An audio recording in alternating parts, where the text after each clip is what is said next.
Study with FPA তে সবাইকে স্বাগত জানাই। তোমরা প্রত্যেকেই জানো আমাদের 31 দিনের 31টা ম্যারাথন চলছে, যেখানে 3টা সেট অলরেডি আমি করিয়েছি। আজকে সেট নাম্বার 4।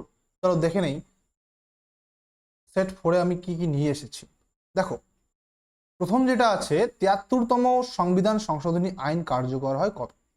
অপশন এ দিয়েছে 24শে এপ্রিল 1993, অপশন বি 26শে জানুয়ারি 1993, অপশন সি 15ই আগস্ট 1992, অপশন ডি 1 এপ্রিল 1993। এখানে সঠিক উত্তর কোনটা হবে? এখানে সঠিক উত্তর হয়ে যাবে 26শে জানুয়ারি, 26শে জানুয়ারি 1993 সাল। ঠিক আছে, এটা হবে কিন্তু সঠিক উত্তর। দেখো, ভারতের পঞ্চায়েতি রাজ ব্যবস্থাকে সাংবিধানিক মর্যাদা দেওয়ার জন্য 73তম সংবিধান সংশোধনী আইন, যেটা 1992 সালে প্রণয়ন করা হয়েছিল এবং 24শে এপ্রিল 1993 থেকে সেটা কার্যকর করা হয়েছিল। এই সংশোধনীর মাধ্যমেই কিন্তু সংবিধানে পার্ট 9 যেটা আছে, যেখানে 243 থেকে 243 পর্যন্ত আছে, এটা কিন্তু সংযোজিত হয় এবং একাদশ তফসিলে 29টি বিষয় কিন্তু এখানে অ্যাড করা হয়ে থাকে। ঠিক আছে, তারপর দেখো নেক্সট কোশ্চেন, ভারতের সংবিধানে একাদশ তফসিলে কতটি বিষয় রয়েছে? একটু আগেই বললাম, সেটা হবে কোথায়? 29টি। ঠিক আছে, সেটা কতটি? 29টি। মনে রাখবে 11তম তফসিল যেটা আছে সেটা হচ্ছে পঞ্চায়েত, যেখানে 29টি বিষয় আছে, এবং 12তম তফসিল যদি কখনো বলে সেটা হবে পৌরসভা, যেখানে 18টি বিষয় রয়েছে। ঠিক আছে, পরের প্রশ্ন দেখো কি বলেছে, মানবদেহে লোহিত রক্তকণিকার গড় আয়ুষ্কাল কত? 90 দিন, 100 দিন, 120 দিন, নাকি 150 দিন? এখানে সঠিক উত্তর কোনটা হবে? এখানে নিশ্চয়ই সঠিক উত্তর হয়ে যাবে 120 দিন। ঠিক আছে, 120 দিন ইজ দ্য কারেক্ট অ্যান্সার। দেখো, লোহিত রক্তকণিকার গড় আয়ু হচ্ছে 120 দিন। এগুলি অস্থিমজ্জায় তৈরি হয় এবং পুরনো আরবিসি, মূলত প্লিহা, এখানে কিন্তু ধ্বংস হয়ে যায়। আরবিসিতে থাকা হিমোগ্লোবিনে শরীরের বিভিন্ন অংশে অক্সিজেন কিন্তু পরিবহন করে থাকে। ঠিক আছে, আরবিসি তৈরি হয় কোথায়? অস্থিমজ্জায়, এবং আরবিসি ধ্বংস হয়ে যায় প্লিহা। এটা কিন্তু অবশ্যই তোমরা নোট ডাউন করে রাখবে। ঠিক আছে, চলো দেখা যাক পরের প্রশ্ন। পরের প্রশ্ন কি বলেছে, আলোক সংশ্লেষে উৎপন্ন অক্সিজেনের উৎস কি? CO2, H2O, ক্লোরোফিল, নাকি গ্লুকোজ? এখানে সঠিক উত্তর কি হবে? দেখো, এখানে আলোক সংশ্লেষ বা স্থলক সংশ্লেষ যদি বলে কখনো, সেটা অবশ্যই তোমরা জানো, সেটা হয়ে যাবে H2O। H2O is the correct answer. ঠিক আছে, এবার বলো, ভারতের ম্যাগনা কার্টা নামে পরিচিত কোন আইনটি? অপশন এ 1909 সালের আইন, 1919 সালের আইন, 1935 সালের ভারত শাসন আইন, 1947 সালের স্বাধীনতা আইন। এখানে সঠিক উত্তর কোনটা হবে? দেখো, যখনই বলবে ভারতের ম্যাগনা কার্টা, ঠিক আছে, এই ম্যাগনা কার্টা হচ্ছে 1935 সালের ভারত শাসন আইনকেই কিন্তু ম্যাগনা কার্টা আইন বলা হয়ে থাকে। ঠিক আছে, দেখো, গভর্নমেন্ট অফ ইন্ডিয়া অ্যাক্ট 1935কেই কিন্তু বলা হয়েছে ম্যাগনা কার্টা, ভারতের ম্যাগনা কার্টা। কারণ কি? স্বাধীন ভারতের সংবিধানের বহু বিধান রয়েছে, যেমন ফেডারেল ব্যবস্থা, প্রাদেশিক স্বায়ত্তশাসন, গভর্নরের পদ ইত্যাদি এই আইন থেকেই কিন্তু নেওয়া হয়েছে। ঠিক আছে, তারপর দেখো, লোহার পারমাণবিক সংখ্যা কত? লোহার পারমাণবিক সংখ্যা কত? 24, 25, 26, নাকি 27? এর সঠিক উত্তর কোনটা হবে? অবশ্যই সঠিক উত্তর হয়ে যাবে 26। ঠিক আছে, 26টি কিন্তু পারমাণবিক সংখ্যা লোহাতে অবস্থিত। দেখো, লোহার রাসায়নিক প্রতীক হচ্ছে Fe। ঠিক আছে, এবং এর পারমাণবিক সংখ্যা হচ্ছে 26। ঠিক আছে, হিমোগ্লোবিনে লোহা থাকে, মনে রাখবে হিমোগ্লোবিনে কিন্তু লোহা থাকে, যা রক্তে অক্সিজেন পরিবহনে কি করে? গুরুত্বপূর্ণ ভূমিকা পালন করে।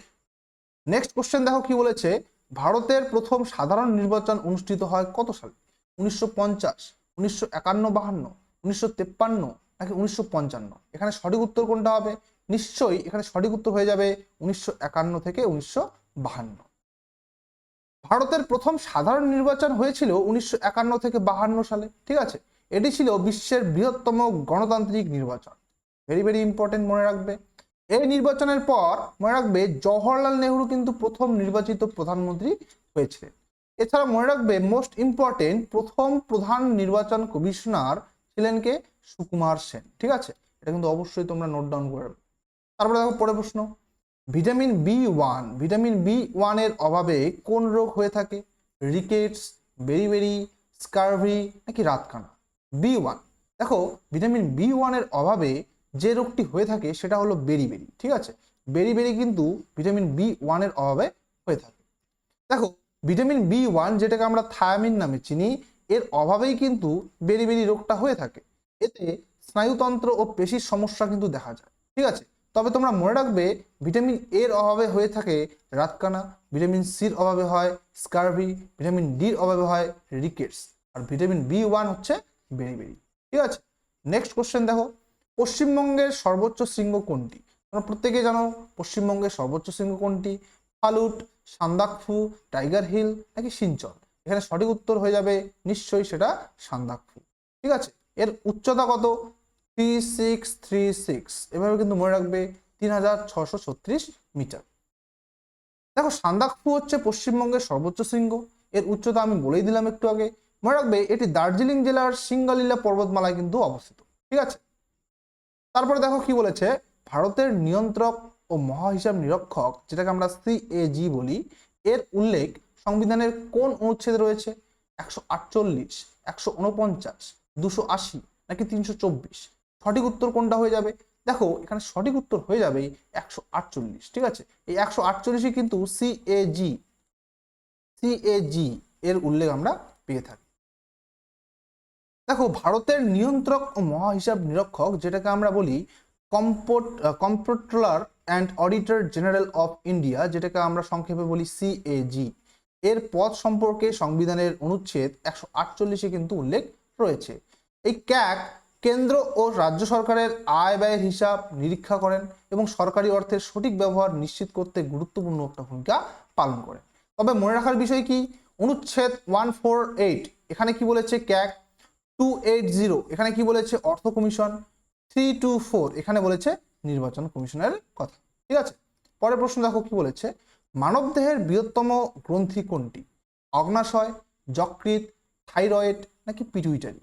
বৃহত্তম যদি বলে সেটা কোনটা হবে? বৃহত্তম গ্রন্থি যদি বলা হয় সেটা হবে যকৃৎ। যকৃৎ এখানে হবে সঠিক উত্তর, ঠিক আছে। দেখো যকৃৎ বা লিভার মানবদেহের কিন্তু বৃহত্তম একটা গ্রন্থি, এর ওজন প্রায় 1.2 থেকে 1.5 কেজি পর্যন্ত হতে পারে। এটি পিত্তরস উৎপন্ন করে, বিষাক্ত পদার্থ দূর করে এবং গ্লাইকোজেন আকারে শর্করা সঞ্চয় করে থাকে, ঠিক আছে। বৃহত্তম অঙ্গ বলি যদি আমরা, তাহলে সেটা হয়ে যাবে ত্বক। আর বৃহত্তম অভ্যন্তরীণ অঙ্গ যদি কখনো বলা হয় সেটা হয়ে যাবে অবশ্যই যকৃৎ, ঠিক আছে। নেক্সট কোশ্চেন দেখো কি বলেছে, নীতি আয়োগ, এই নীতি আয়োগ কবে গঠিত হয়? মনে রাখবে প্ল্যানিং কমিশনের পরিবর্তে কিন্তু এই নীতি আয়োগ কিন্তু চালু করা হয়েছিল। সেটা কত সালে? সেটা 15 আগস্ট 2014 সালে, 1 জানুয়ারি 2015 সালে, 26 জানুয়ারি 2015 সালে নাকি 2 অক্টোবর 2014 সালে? সঠিক উত্তর কোনটা? দেখো এখানে সঠিক উত্তর হয়ে যাবে 1 জানুয়ারি 2015 সালে, ঠিক আছে। 1 জানুয়ারি 2015 সালে কিন্তু চালু হয়েছিল। দেখো পরিকল্পনা কমিশনের পরিবর্তে 1 জানুয়ারি 2015 সালে নীতি আয়োগ কিন্তু গঠিত হয়। এর পূর্ণ রূপটা তোমরা অবশ্যই মনে রাখবে, national institution of transforming India, ঠিক আছে। এই যে প্ল্যানিং কমিশন হয়েছিল 1950 সালে, আর নীতি আয়োগ হয়েছিল 2015 সালে, ঠিক আছে। নেক্সট কোশ্চেন দেখো, ডিএনএ এর পূর্ণরূপ কি? এটা তোমরা প্রত্যেকেই জানো, অবশ্যই এটা তোমরা কমেন্টে জানাবে, ঠিক আছে। এটা তোমাদের জন্য কিন্তু কমেন্টে খোলা রাখলাম, ঠিক আছে। তারপরে দেখো পরের প্রশ্ন কি, পরের প্রশ্ন দেখে নেই, ভারতের প্রথম মহিলা রাজ্যপাল কে ছিলেন? সরোজিনী নাইডু, সুচেতা কৃপালনী, প্রতিভা পাটিল নাকি বিজয়লক্ষ্মী পণ্ডিত? এখানে সঠিক উত্তর কোনটা হবে? দেখো ভারতের প্রথম যদি বলে, প্রথম মহিলা রাজ্যপাল যদি হয় সেটা অবশ্যই সেটা কে হবে? সরোজিনী নাইডু, ঠিক আছে। দেখো স্বাধীন ভারতের প্রথম মহিলা রাজ্যপাল ছিলেন সরোজিনী নাইডু, তিনি উত্তরপ্রদেশের রাজ্যপাল ছিলেন কিন্তু, হ্যাঁ, ইউপি। তারপরে দেখো পরের প্রশ্ন কি বলেছে, গোল্ডেন ফাইবার নামে কোন ফসল পরিচিত? প্রত্যেকেই জানো সোনালী তন্তু, তুলা, পাট, রেশম নাকি উল? এখানে সঠিক উত্তর কোনটা হবে? অবশ্যই সোনালী তন্তু নামে পরিচিত পাট, এখানে পাট হয়ে যাবে এখানে সঠিক উত্তর, ঠিক আছে। মনে রাখবে পাটকেই আমরা গোল্ডেন ফাইবার বলি এবং এটা পশ্চিমবঙ্গে কিন্তু সব থেকে বেশি উৎপাদন করা হয়ে থাকে, ঠিক আছে। তারপর দেখো পরের প্রশ্ন কি বলেছে, রক্ত জমাট বাঁধতে কোন ভিটামিন গুরুত্বপূর্ণ ভূমিকা পালন করে থাকে? Vitamin A, vitamin C, vitamin D নাকি ভিটামিন কে? রক্ত জমাট যদি বলে কখনো সেটা হয়ে যাবে অবশ্যই সেটা vitamin K. Vitamin K is the correct answer. দেখো ভিটামিন কে রক্ত জমাট, ঠিক আছে। আর ভিটামিন সির দ্বারা কি হয়? ক্ষত যেটা আছে, ক্ষত দ্রুত শুকাতে সাহায্য করে কিন্তু ভিটামিন সি, ঠিক আছে। তারপরে দেখো পরের প্রশ্ন কি বলেছে, ভারতের জাতীয় আয়ের হিসাব বর্তমানে কোন সংস্থা প্রস্তুত করে? আরবিআই, এনএসও, নাবার্ড নাকি সেবি? এখানে সঠিক উত্তর কোনটা হবে? দেখো এখানে সঠিক উত্তর হয়ে যাবে এনএসও। ঠিক আছে, এনএসও কিন্তু জাতীয় আয়ের যে হিসাবটা আছে সেটা কিন্তু প্রস্তুত করে থাকে। ঠিক আছে, ভারতের জাতীয় আয়ের হিসাব যেটা ন্যাশনাল স্ট্যাটিস্টিক্যাল অফিস, যেটা এনএসও, এটি কিন্তু প্রস্তুত করে থাকে। এটি পরিসংখ্যান ও কর্মসূচি বাস্তবায়ন মন্ত্রকের অধীনে কিন্তু থাকে। ঠিক আছে, পরের প্রশ্ন দেখো কি বলেছে, ভারতের দীর্ঘতম বাঁধ কোনটি? হীরাকুদ বাঁধ, ভাকরানাঙ্গাল বাঁধ, তেহরি বাঁধ নাকি সর্দার সরোবর বাঁধ? এখানে সঠিক উত্তর কোনটা? দেখো দীর্ঘতম যখনই বলবে সেটা কি হয়ে যাবে, অবশ্যই সেটা হীরাকুদ বাঁধ। ঠিক আছে, দেখো উড়িষ্যার মহানদীর উপর নির্মিত হীরাকুদ বাঁধ ভারতের কিন্তু দীর্ঘতম বাঁধ। এর দৈর্ঘ্য প্রায় 25.8 কিলোমিটার। ঠিক আছে, দীর্ঘতম বাঁধ যদি কখনো বলা হয় সেটা হবে অবশ্যই হীরাকুদ, আর সর্বোচ্চ বাঁধ যদি কখনো বলা হয় সেটা অবশ্যই কি হবে, তেহরি। ঠিক আছে, নেক্সট কোশ্চেন দেখো কি বলেছে, ভারত ছাড়ো আন্দোলন শুরু হয় কবে?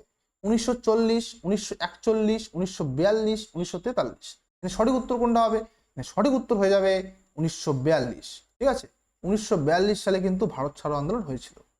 তারপরে দেখো নেক্সট কোশ্চেন কি বলেছে, তার আগে তোমরা একটা জিনিস ইনফরমেশন বুঝে যাবে। দেখো কি বলেছে, অসহযোগ আন্দোলন যেটা আছে সেটা 1920 সালে হয়েছিল, আইন অমান্য আন্দোলন যেটা আছে সেটা 1930 সালে হয়েছিল, আর ভারত ছাড়ো আন্দোলন তো প্রত্যেকে জানো 1942 সালে হয়েছিল।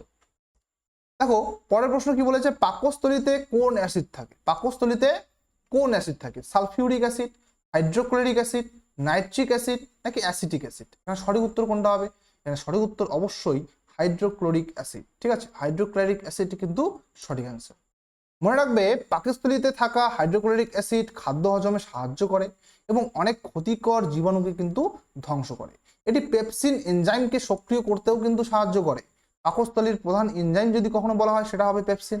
ঠিক আছে, আর HCl নিঃসরণ যেটা করবে সেটা হচ্ছে গ্যাস্ট্রিক গ্ল্যান্ডস। ঠিক আছে, তারপরে প্রশ্ন দেখো কি বলেছে, পঞ্চায়েত নির্বাচনের তত্ত্বাবধান, পরিচালনা ও নিয়ন্ত্রণের দায়িত্ব কার থাকে?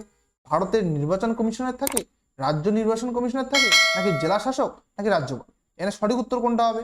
এখানে সঠিক উত্তর হয়ে যাবে রাজ্য কমিশন, রাজ্য নির্বাচন কমিশন। ঠিক আছে, রাজ্য নির্বাচন কমিশন কিন্তু এটা দায়িত্ব থাকে। দেখো কি বলেছে, সংবিধানের অনুচ্ছেদ 243 অনুযায়ী পঞ্চায়েত নির্বাচনের দায়িত্ব কিন্তু রাজ্য নির্বাচন কমিশনের উপর ন্যস্ত হয়ে থাকে। এটি স্বাধীন ও নিরপেক্ষভাবে পঞ্চায়েত নির্বাচন পরিচালনা করে থাকে। ঠিক আছে, নেক্সট কোশ্চেন দেখো কি বলেছে, ভারতের বৃহত্তম স্বাদু জলের হ্রদ কোনটি? প্রত্যেকে জানো স্বাদু অর্থাৎ মিঠা, তাই না? এই মিঠা জলের হ্রদ কোথায়? চিল্কা, উলার, লোকটা নাকি ডাল? অবশ্যই দেখা মাত্র আমরা অ্যান্সার করতে পারি সেটা হবে উলার। উলার হ্রদ কিন্তু স্বাদু জলের হ্রদ, সেটা কি বৃহত্তম স্বাদু জলের হ্রদ। জম্মু ও কাশ্মীরে কিন্তু অবস্থিত। হ্যাঁ, জম্মু ও কাশ্মীরে কিন্তু অবস্থিত এই উলার হ্রদ, সেটা কিন্তু অবশ্যই মনে রাখবে। এছাড়া চিল্কা হ্রদ কিন্তু ভারতের বৃহত্তম লবণাক্ত হ্রদ, এটাও কিন্তু তোমরা অবশ্যই মনে রাখবে। তারপরে দেখো সূর্যের শক্তির প্রধান উৎস কি? রাসায়নিক বিক্রিয়া, নিউক্লিয়ার ফিশন, নিউক্লিয়ার ফিউশন নাকি দহন? দেখো ফিশন আর ফিউশনের মধ্যে কিন্তু তোমরা কনফিউজ হও না। ঠিক আছে, ফিউশন, এখানে অ্যান্সার হয়ে যাবে নিউক্লিয়ার ফিউশন। ঠিক আছে, যেটাতে সূর্যের শক্তির প্রধান উৎস হিসেবে আমরা চিনে থাকি। দেখো সূর্যের কেন্দ্রে হাইড্রোজেন পরমাণু মিলিত হয়ে হিলিয়াম তৈরি করে, এই প্রক্রিয়াকেই আমরা বলি নিউক্লিয়ার ফিউশন। এর ফলেই কিন্তু বিপুল পরিমাণ শক্তি শক্তি আর কি উৎপন্ন হয়ে থাকে। ফিউশন যদি কখনো বলে সেটা হবে অবশ্যই সূর্য ও নক্ষত্র ক্ষেত্রে, আর ফিশন যদি কখনো বলে সেটা অবশ্যই হবে পারমাণবিক বিদ্যুৎ কেন্দ্রে। ঠিক আছে, নেক্সট কোশ্চেন দেখো কি বলেছে, ভারতের সংবিধানের কোন অনুচ্ছেদ সমূহে সমতার অধিকার বর্ণিত হয়েছে? সমতার অধিকার বলতে আমরা কি বুঝি? সমান অধিকার। এবার সমান অধিকার কোথায় বর্ণিত হয়েছে? দেখো আর্টিকেল 14 থেকে 18, আর্টিকেল 19 থেকে 22, আর্টিকেল 23 থেকে 24, আর্টিকেল 25 থেকে 28। এখানে সঠিক উত্তর কোনটা হবে? অবশ্যই এখানে সঠিক উত্তর হয়ে যাবে 14 থেকে 18, অপশন এ। তারপরে দেখো পরের প্রশ্ন, লাস্ট কোশ্চেন এটাই, ভারতের প্রথম কৃত্রিম উপগ্রহ কোনটি? এটা তোমাদের হোমওয়ার্ক থাকলো, অবশ্যই তোমরা কমেন্ট করবে। যদি ভিডিওটি ভালো লাগে অবশ্যই লাইক, কমেন্ট, শেয়ার করবে। ততক্ষণের জন্য তোমাদের সাথে ধন্যবাদ। ঠিক আছে।